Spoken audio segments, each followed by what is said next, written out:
Good evening. Naduha naman sila. Tingala ko si Sela. Sound. Whole world in His hands. Please tell to your neighbor, I'm blessed to see you tonight.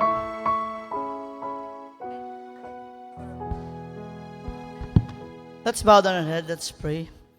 Father, we thank you, Lord. Indeed, the whole world is in your hands. You're a sovereign God.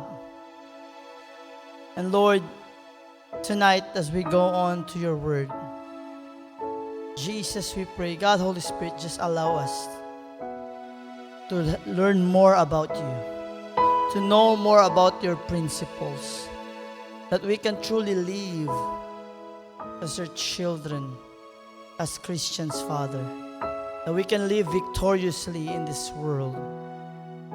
Lord, your word is your word. And Lord, your word cleanses us, Lord.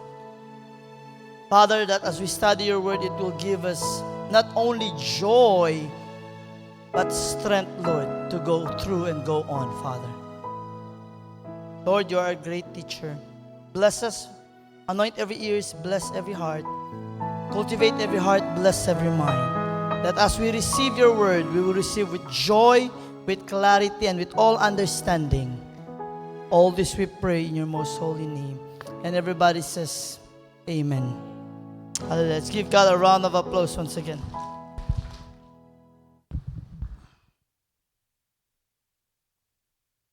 Okay, good evening.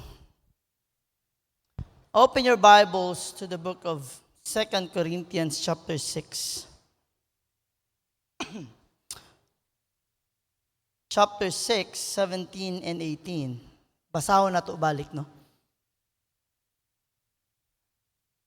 Okay, 2 Corinthians chapter 6, 17 and 18.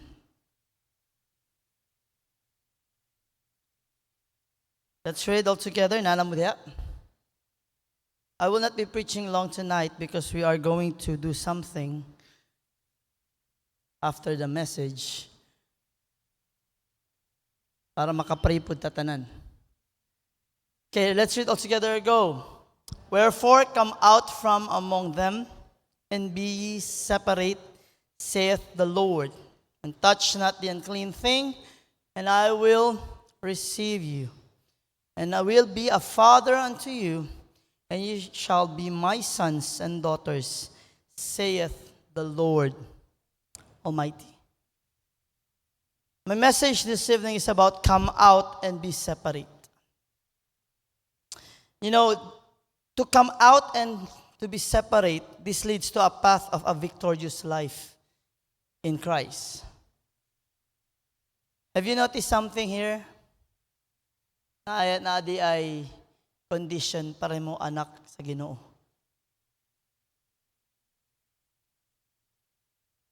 And so,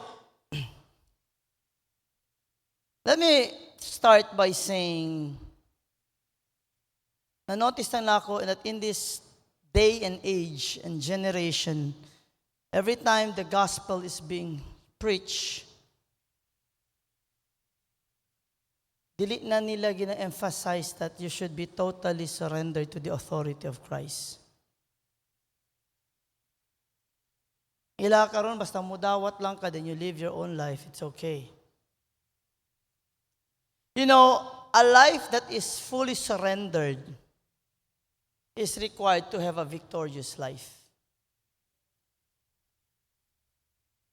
Another ara, like when they accept Jesus, they just accept Jesus, but they don't go out from their old life.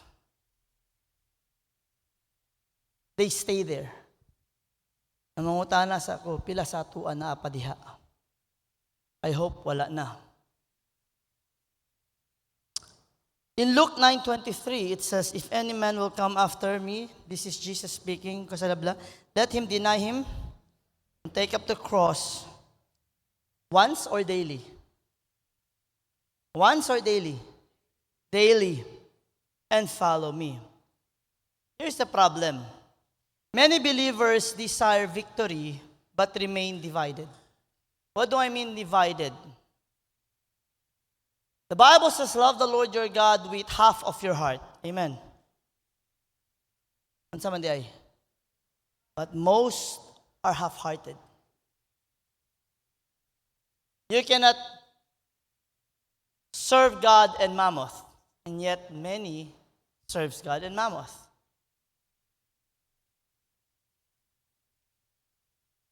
Kasi dapat else prinsipyo. Everybody say with me, principle.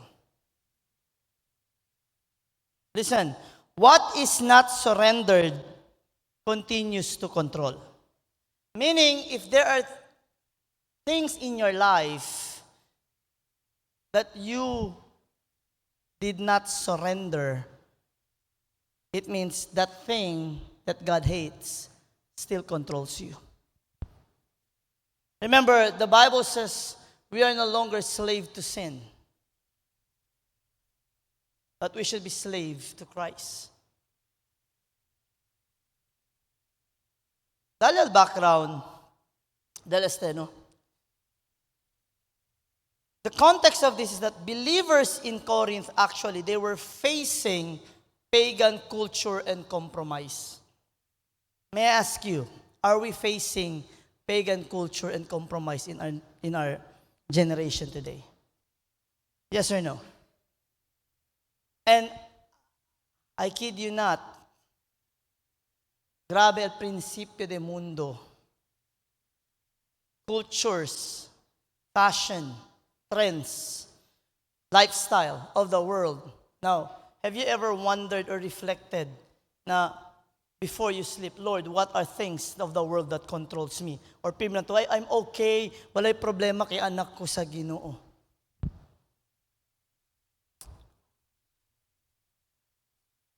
Let's read 2 Corinthians, now chapter 6, but let's start sa 14. Reading all together, go. Be ye not unequally yoked together with unbelievers, for what fellowship hath righteousness with unrighteousness, and what communion hath light with? And what concord hath Christ with Belial, or what part hath he that believeth with an infidel? And what agreement hath the temple of God with idols? For ye are the temple of the living God. As God hath said, I dwell in them and walk in them, and I will be their God, and they shall be my people. And this is the reason why na verse 17 is, wherefore come out from among them, because you belong to God. Now, many would think this just talks about relationship, but it goes beyond relationship. For example, what are organizations that you are in right now na bago to i-entratyan sila rituals and traditions that made you do something ano kere to pa kere lang kato entrayas ito. Do you know that you are taking oath and giving allegiance? And mostly del mga org, lalo ng mga frat, comes from occult. Those are one samples lang yung taabla. And I know there are pastors who doesn't want to preach about this, but kasi kung kaya sila man hurt nila members, but I'd rather say the truth. This is just an example. Ay okay lang si pastor. It's never okay.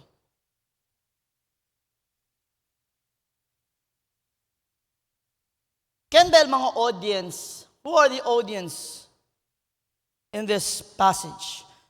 They are believers in a city of idolatry and immorality. Believers surrounded by idolatry and immorality. May I ask you, are we surrounded with idolatry and immorality? The answer is yes. Person no matumigo abla, elo de antes lang sin, si ara kay under grace kita. Yes, we are under grace, but sin is still sin up to this time. And yes, we can never be saved by the law because we're only saved by grace, but the law would tell us what's right and what's not. Actually, even grace teaches us how to live right. The law just tells us, do not cross the line. It is grace who teaches us to live according to God's word. And so, if the audience were believers sila surrounded with immorality and idolatry. As a matter of fact, it is also in the book of Corinthians where si Paul yan rebuke kanila kay Chenelia 1 to the point, grabe ang adultery and fornication, to the point, nana pati anak. Ansina ka grabe aki.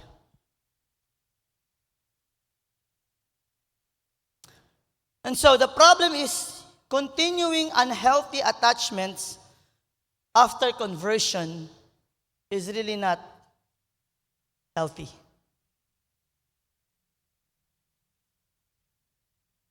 Are we listening?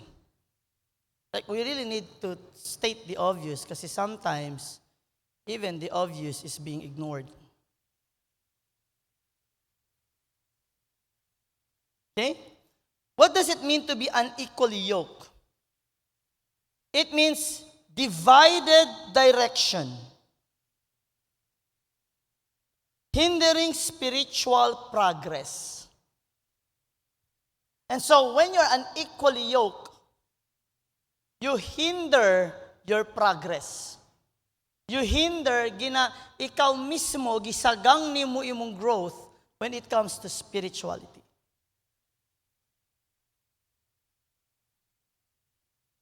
You know, when I was scanning, Lord, what do you want me to share tonight, on Tuesday night?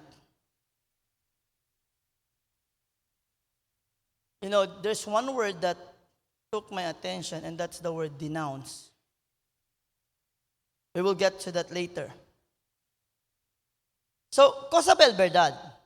The reality is this: we believers are the temple of the Holy Spirit. And so the Lord is telling us to depart, get out from whatever hinders your spiritual growth. I am reminded of my preaching long time ago about mingling with the world. And kilaya kaya dali kumigo si Lord el message. It's about like may mga ta sa series antes. And every time after Sunday, pagka de noche say, Lord, was me sharing on Sunday, next Sunday, and I used to wait upon the Lord, study and wait until Saturday evening, no, pa syempre, Lord, ay katyo ko sa bahala to. 2 a.m., around 2 to 3 a.m. in the morning, he gave me a dream. Tawga daw yung kite. I was looking at the string. Apenas di ka napunta na kite, mirip ariba, tagara kite demonyo. I said, what's this, Lord? Sabi to ko sa Yablal Diyos, these are most Christians. They're still connected with the devil. And they play with the devil. They are mingling with the devil. And dalali ko verses after verses. So when I woke up, ta-scribe lang yung todo dahil. And right away, it became a preaching. And I'm reminded of this again tonight.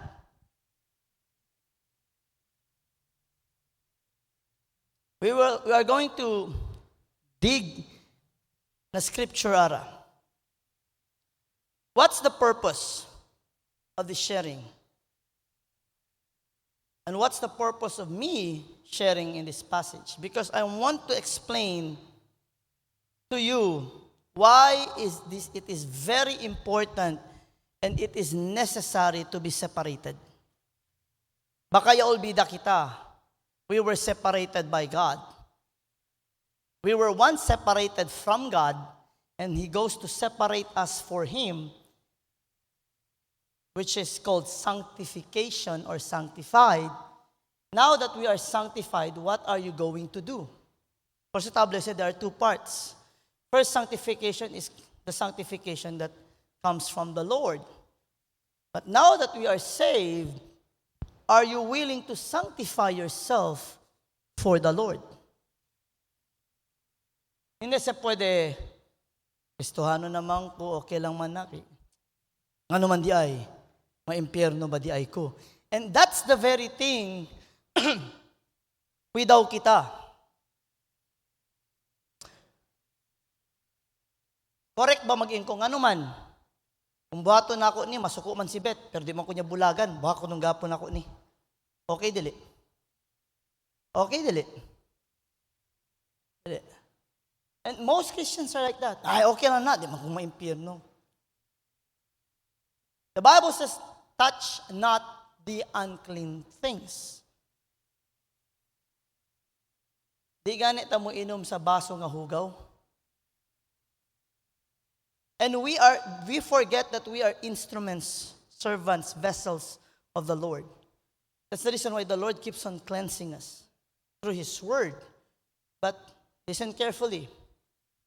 When you stop reading the Bible, you stop cleansing yourself also.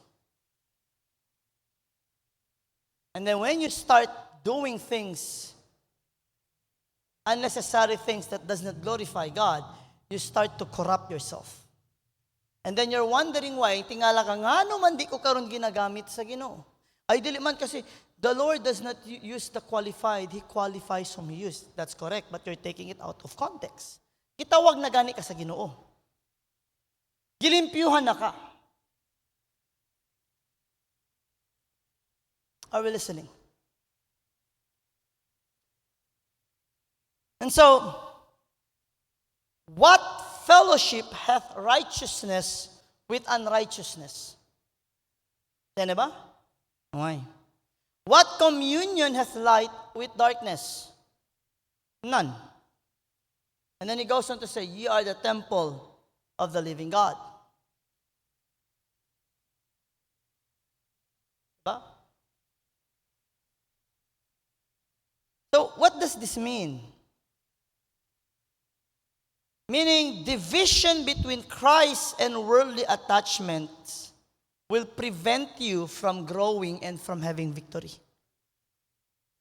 Di gid ka makagna victory. Mauna, ang tod karon naara gyapon ka diha. Ano man? When you don't denounce it, you are still in chain, in bondage. And normally, you know what Satan uses? Your heart. Everything is from the heart. And so when we talk about living a victorious life, tonight is hour of power and prayer meeting. I would like you later, kung mag-ampo mo, be honest with that person. And I know there are things na siguro gitago-tago niya. Maybe that it's now the time to let go. Denounce it. Maybe that's the reason why we don't grow in the Lord. Please never think that you are so blessed because you have the material things and the financial. That's not the basis. Those are bonus. Unang uban, they're willing not to let go of things that God is not happy kasi they think they're truly blessed because they have the wealth.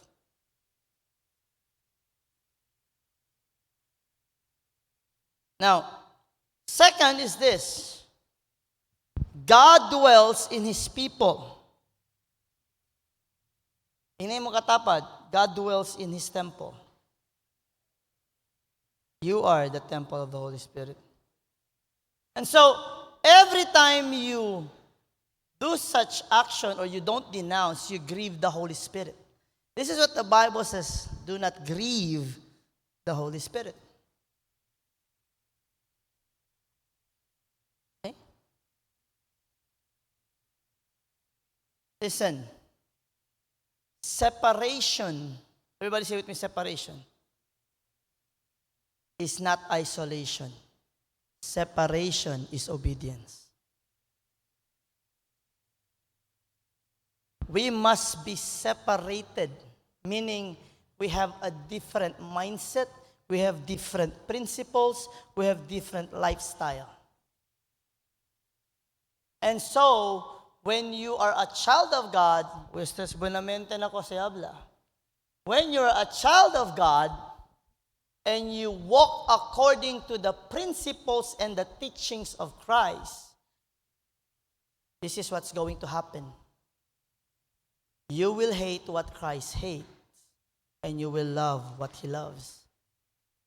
Meaning, every time you look at things, you don't look at things as superficial. You look at always through the lens of the Holy Spirit. Mauna, dili lang ka dali madala sa kwarta. Dili lang ka dali madala kay gwapo or gwapa. Dili lang ka dali madala kay posisyon or unsa. Pero ang ginalantaw nimo are the principles of God visible in this life. Are God's principle being applied in this company?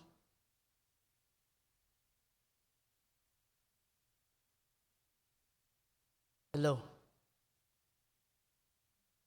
Yes, we are called to be the light. There are times God will put us to places na wala kayong principle ni Lord, but God wants you to show them the principle. Are we listening?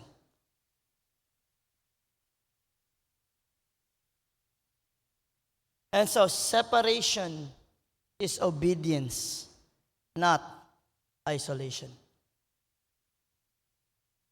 Pero kaya nyo ba? Kaya ba ustedes habla hindi? Si de alegría ya. Notice gana yo. Si ora para kun Lord difícil gat man commit, difícil pero si ora na de otro ben kore gat man commit. Si de mga party, ben puerte kita buscar rason para pwede lang anda na party, pero si para kun Lord, ben puerte kita buscar rason para hindi kita abuya. Yes or no? Yes or no? I'm not saying you cannot go to parties. Pero mo nang tinuod. We are willing to delay, to hold in abeyance anything for the Lord. Pero basta de mundo, apuraw gat kita. Pero, si Chen nesisita kun Lord, kere kita si Lord, delivery boy, na kusa kita pidi, talidayon.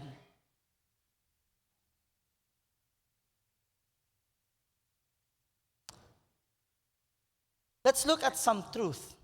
And I will use doctrinal truth this evening. In 2 Corinthians 6:14 to 18, and obida kita leal 7 verse 1. Let's read chapter 7 verse 1. It says, having therefore these promises, dearly beloved, let us cleanse ourselves from all filthiness. Everybody say with me, all filthiness of the flesh and spirit, perfecting holiness in the fear of the Lord. And this is the reason why Satan uses so-called preachers who act as a light but actually are ravening wolves and teaching people you do not need to fear the Lord. You know why? In order to perfect holiness, you need to fear the Lord.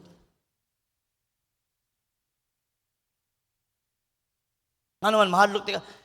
I don't fear condemnation because I know I am saved by His grace. But I still fear God because He is God. I still respect Him for who He is.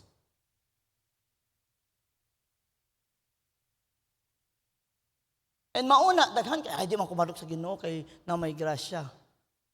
And that's the reason why they live life not victorious.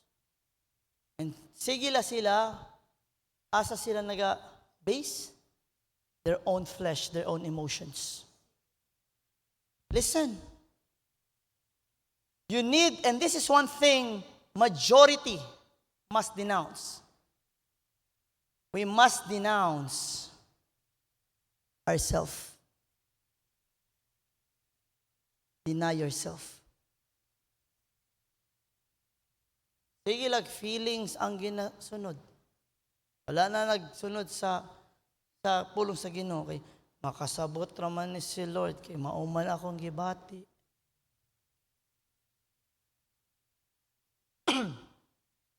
And so, victory, listen to this.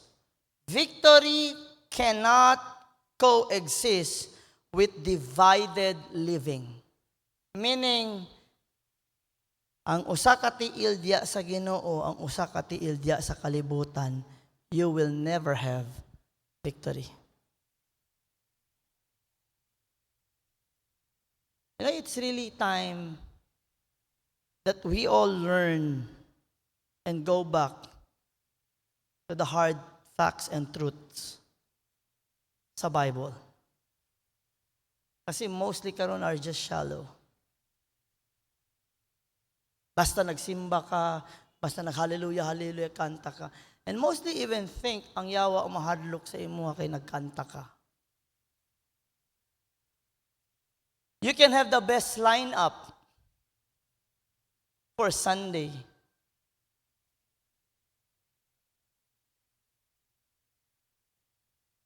But if your life is not surrendered to the Lord, bisag mag-rebuke ka inang kasayawa, Jesus, I know. Paul, I know. Who are you? How many of you here, kung naibuang ron, ipaampo na ako di mo mahadlok?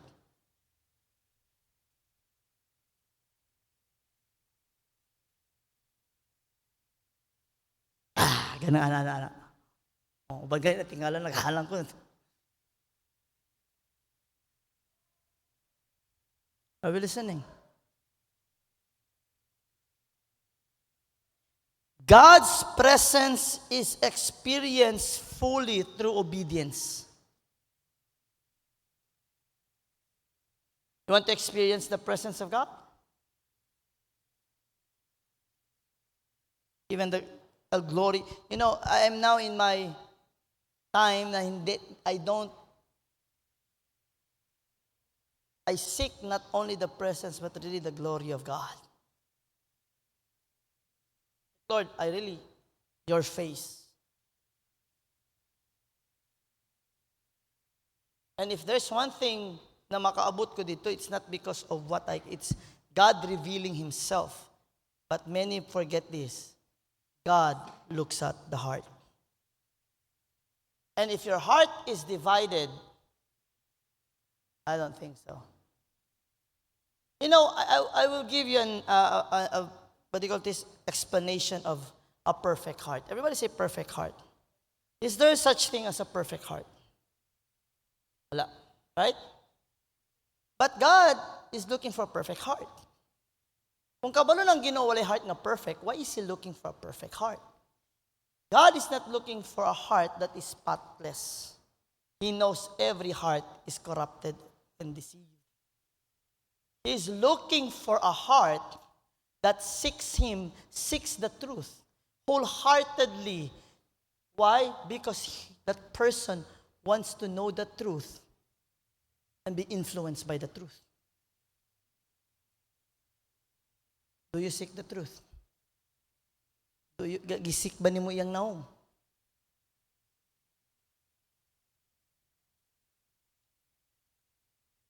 Hello?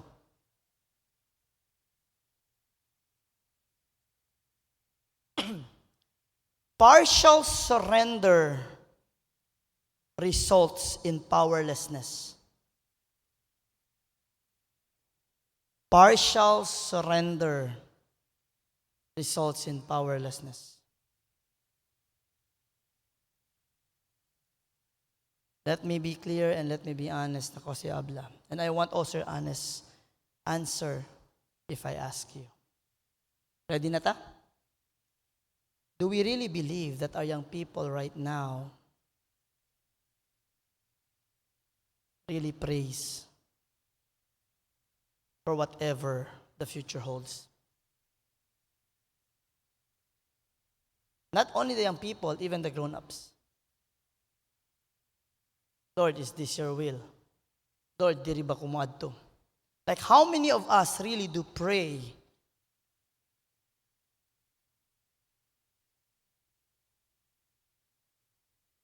You know why I'm asking that?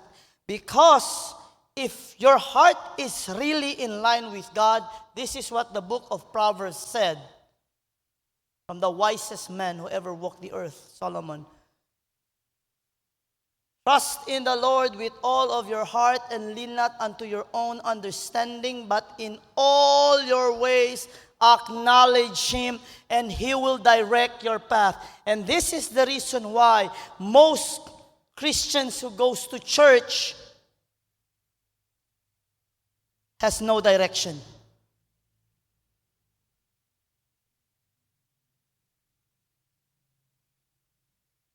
Walay direction. Have you even asked yourself?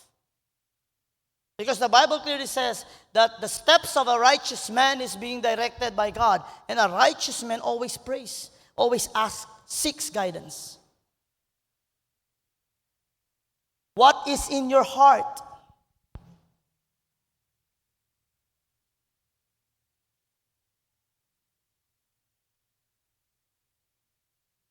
Kosa kita debe ase, pakabadayayo.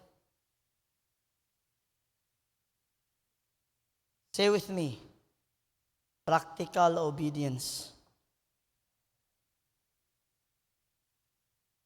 Teres ka sabi ko self-practical obedience.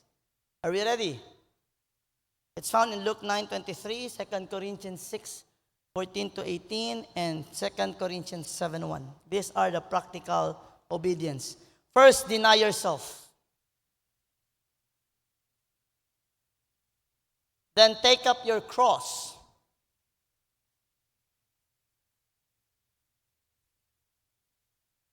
You know, this message is short, but I tell you, this is the kind of message that mostly no kere sila uwi. But I pray, akikita todo kere uwi. Amen. Deny yourself. Take up the cross, be ye not unequally yoked, cleanse yourselves, perfecting holiness. 5 practical obedience. Say with me, deny oneself, take up the cross daily, be not unequally yoked, cleanse oneself, and perfecting holiness. If you are watching and listening songs, if you are young people right now, kere-kere to uwi con Taylor Swift, it's high time to denounce because those songs are corrupting your mind. If you are into K-pop or something, it's high time to denounce it because those things are corrupting your mind. If you're into kasama sa libro ko sa to Romeo and Juliet kay Juan naman. No, it corrupts your mind. Pero na ito oral Bible, tiyan ito oral mga ansina.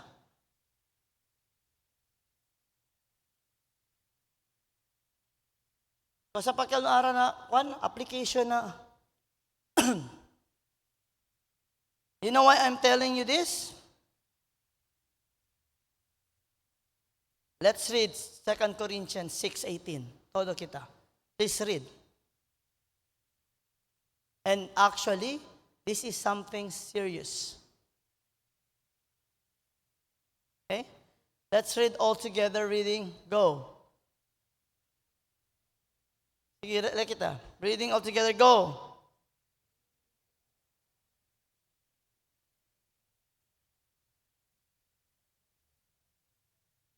Okay. Todo ba automatic kay the sons and daughters? No. Okay, now let's read 17 and 18 para miracle context. Reading, go.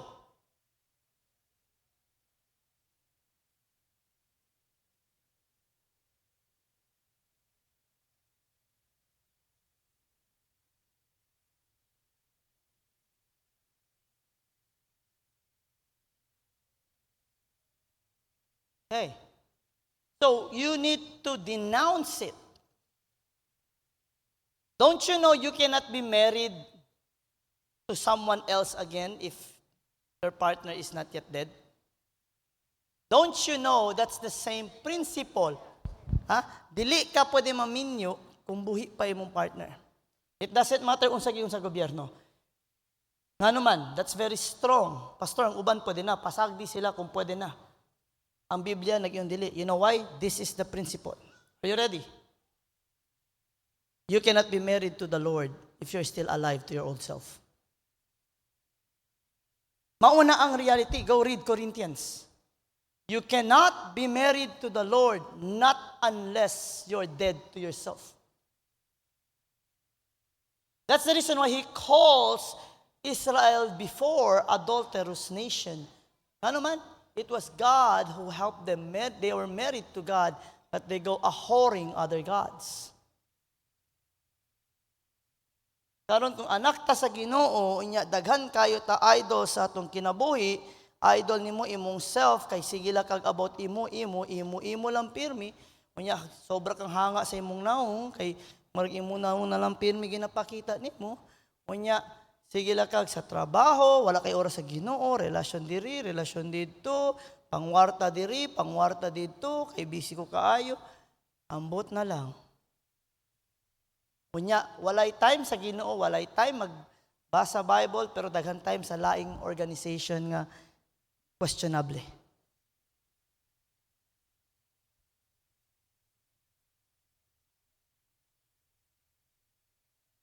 Hello?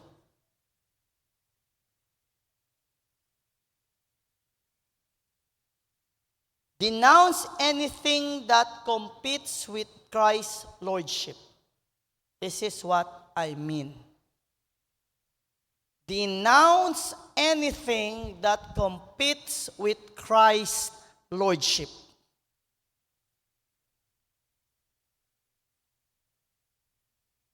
Okay. Ato ko example lordship ha. Nata simbahan ron. If you are right now inside the church, and this is what controls you, wala ka na minaw, niya nagsigila kag text, sigila kag hi. Ush. This is your Lord.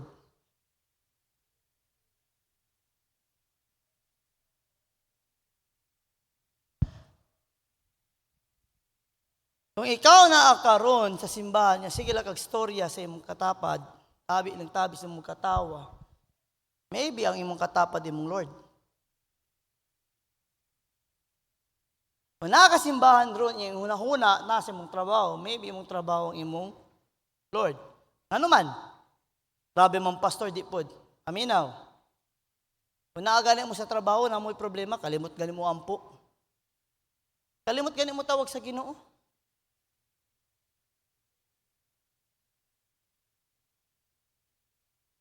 Pero ang cellphone, bisag unsa ka busy, di gyud malimtan. Maligo, malibang, magkaon, tuwa si cellphone. Yes or no? It's all fun mentras buhi pa ta. Pero inig mamatay ta, diya na to mahibalan kung fun ba gyud.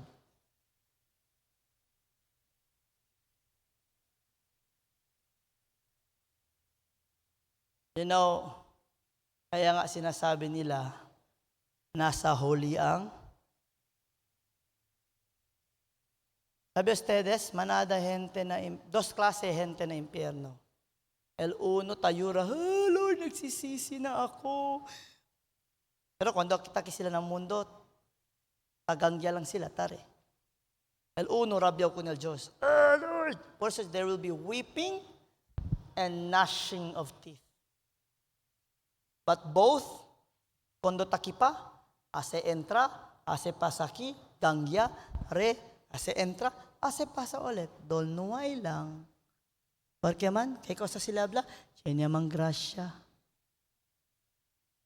El ending, ya queda, disgrasya.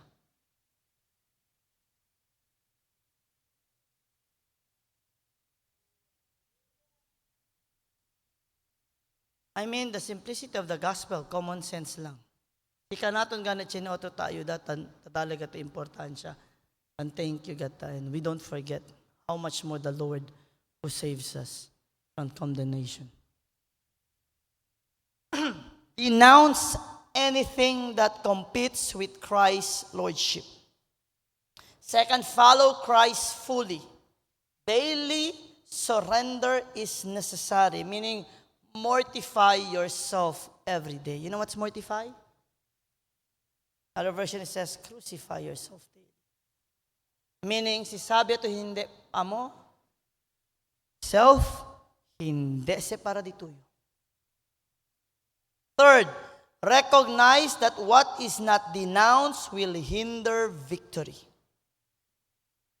So again, kasi practical application, deny yourself, take up the cross daily, be unequally yoked, cleanse yourself, perfecting holiness. Human ako. And so what I like we will do right now, kung kento komportable mang kwento, look for someone or by twos or by four. Pray for one another. Pero, you know what? Everybody say denounce. Meaning you need to declare it also. Meaning, este brad, este sis, no quiere gatyo desalea. I want to stop this. Let's pray. And so, before we close in prayer, we will go to prayer for one another. Because actually, hour of power and prayer meeting, we need to pray. Ablagan ni Kunbet, we will go back to the old ways kada Tuesday. We will really pray. Okay? And this is also you exercising yourself in prayer. Okay. We will end at 7:25. Ayaw po mag-storytelling. Ina lang, dayon, kaniyang ako. Kanya, ikaw po nga giingnan, ayaw po i-chismis, ha? Basi na yun, ako di rin naglisod ko kay ani-ani niya. Sige po tag-storya. La, si sister, ani-ani daw.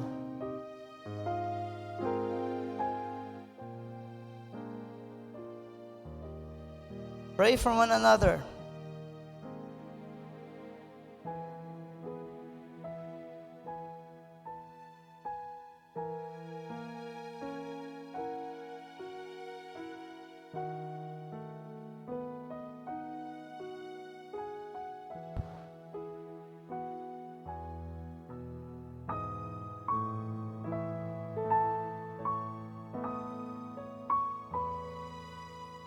You have 15 minutes.